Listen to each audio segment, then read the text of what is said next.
We know Fernandes is out, and a lot of people are coming out and say United will be better than him. It will be better without him. Yeah. What do you think about it?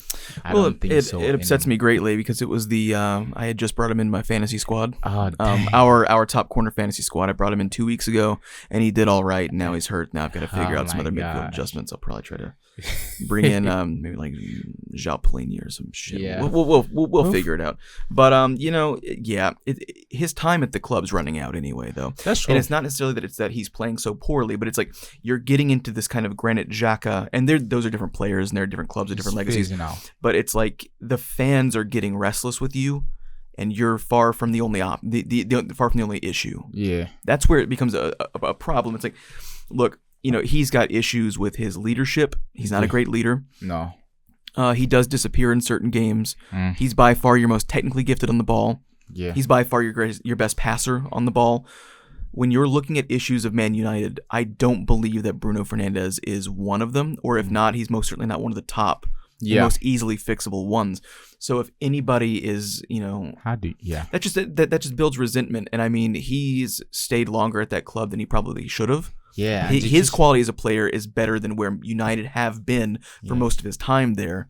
And so I just don't know if he's going to have a great time looking back on it. Yes. With fans that are expectant, but like he's like, I am doing my job. Like I can't clone myself. Yeah. Especially for a player of that magnitude, would you look back and say, if I had gone somewhere else with my talent, legacy-wise, I probably would have done more, because he had an interview where he said he actually had clubs approach him. Yeah.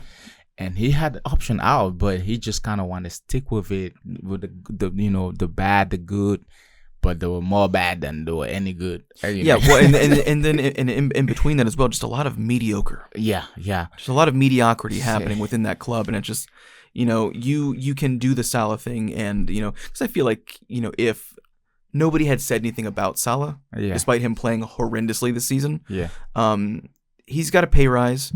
He's getting paid like record-breaking amounts of money a week, and it feels like that would be enough for him. It's just the fact that he got targeted. I don't know how Bruno Fernandes feels about the financials of the game, if that means that much or not, but like there's got to be a reason that you stayed at this particular club at a time when you could have gone somewhere else, and the legacy of that club is so strong that if you're nowhere near that, like right now, Real Madrid are not living up to the height of Real Madrid, but they're not in shambles. You're not looking at, like, no one aside from Vinny Jr. should really be looking for a way out. Maybe Rodrigo. But this is like historically low points for United. Yeah. You're one of the only positive assets that they have. The legacy of the club and how far away it is. You're not going to see that in your time as a player. Yeah. You might not even see that in your fucking lifetime. Yeah. It might not be, especially with issues like that. It's not fixable like that. It takes time. Yeah. But phasing out a guy like that at that club is going to be hard to replace. So, and sorry, one more point on that as well. What does that say if you do phase him out and he does have this sort of faltering reputation with not only the fans but in the club, and like, what's that doing for other players? Yeah. Like ones that are not coming up from the academy. What is that saying to a young midfielder? Not Kobe Mainu excluded, because you can't even have academy guys come out feeling good about themselves or the club. No one under the age of 28 is going to want to go there. Like Casemiro is who's going to keep going there. Yeah, guys that have lost their legs on closer to 30 than anything else. No real pace. But and they're taking the pay rise because the club can pay that, but the club can't build a squad. I'm not going there if there's still a lot of my career in front of me. Yeah, and when you look at them with Aston Villa, but the thing about that match specifically, I don't think they played bad, although there was a lot of things that are still missing, because I think just they met a better Villa that day. A very good Villa. Because if you watch like the first 40, 30 minutes, it's actually boring. There's a lot of there was no quality until Rodgers hit that. Good God, that was crazy. Yeah, and Cunha hunted the goalkeeper and took it out and put this. But apart from those actions, they were not. It wasn't like, oh, these guys are playing at an extraordinary level. But they met a better Villa. and when I look at the team, I can see what he's trying to do, but this would take time, and I think people like Dallo will not be part of it. I think people like even if, like Luke Shaw, Luke Shaw will not be part of it. Yeah. Fernandes will not be part of him. Manuel Ugarte, Dallo, Luke Shaw.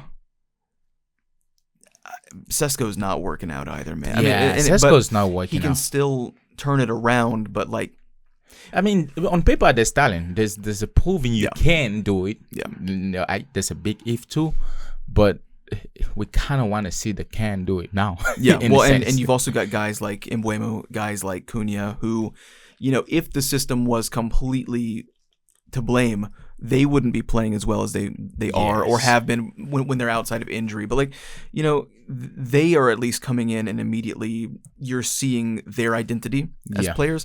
I'm not getting a sense of Sesko's identity, not only in the squad, like what he's supposed to do, but like, what are you supposed to do? Because we've seen it with United and Chelsea at times where if there's no tactic, you just got to go out there and be a good player. Yeah. Right or wrong. It's like, I'm not even seeing that. Like at a certain point, you just go, fuck the tactics. There are none. Let me just go do what I need to do. And he can't do that either. That's how you also assess a player, especially if you're said to be of that caliber. Yeah. What's your individual tactics or technical abilities that you bring into the table, and we cannot even see that. But looking, Mbeumo left for AFCON, so you can see that right side was a little dead, not a lot of creativity. But Cunha is also one interesting guy. I think sometimes in the final third, instead of prioritizing the fact that he wants to be a hero, I think he should pass. Yeah. Because there's a lot of, when I watched the game, there's a lot of time that I felt like if he had passed the ball, it would have worked well instead of trying to take all the shots. Yeah, but again, you're like, he's in training with these guys week in, week out. That's true too. I mean, there's other than being selfish, because that's always a reason to not pass the ball, and that's usually the common one that people talk about, whether it's true or not.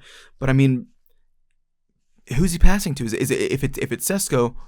He can't put it in. There might be an issue with that. And it's like there are certain guys up front where sometimes Saka needs to cut inside and take the shot near post and not feed it into Gyökeres. Mm-hmm. There are times, like, just because it's your number 9, like, again, it's about being selfish, but then also knowing who's in form and who's not. And, you have to put in minutes to get back in form, but shit, you also got to win games, man. Yeah, and if Sesko can't win the game, Cunha at least is positive on the ball. I don't see a lot of positivity from Sesko. Yeah. Or Gyökeres is the same way as well. When Saka has the ball, there's something intentional going on. He's always able to feed the ball back in. Trossard's the same way. Not every number 9 is a positive on the ball at times. Morgan Rogers is proven this year to be, if I can say it, an underdog talent that's finally rising to be in that realm of all the talented players. Because this year he's playing at an elite level. Well, and he's making a real case for the World Cup as well. I know, and the question will now be: should we, as a 10? Is it better for Rodgers or Bellingham? Because that's when, especially when you've got Thomas Tuchel, who is not the biggest Bellingham fan in the world. I don't think that he has a secret tattoo of Bellingham anywhere on his body. No. Whereas some people there are. It's like, I know that you got his face on your ass. Dude. I know you do 100%. But no, Tuchel does not. Yeah. If he does, he has Bellingham's face on his ass with the crossed out no sign on it. So it's like, you had to get my face just to do that. He's definitely making a real case for the World Cup.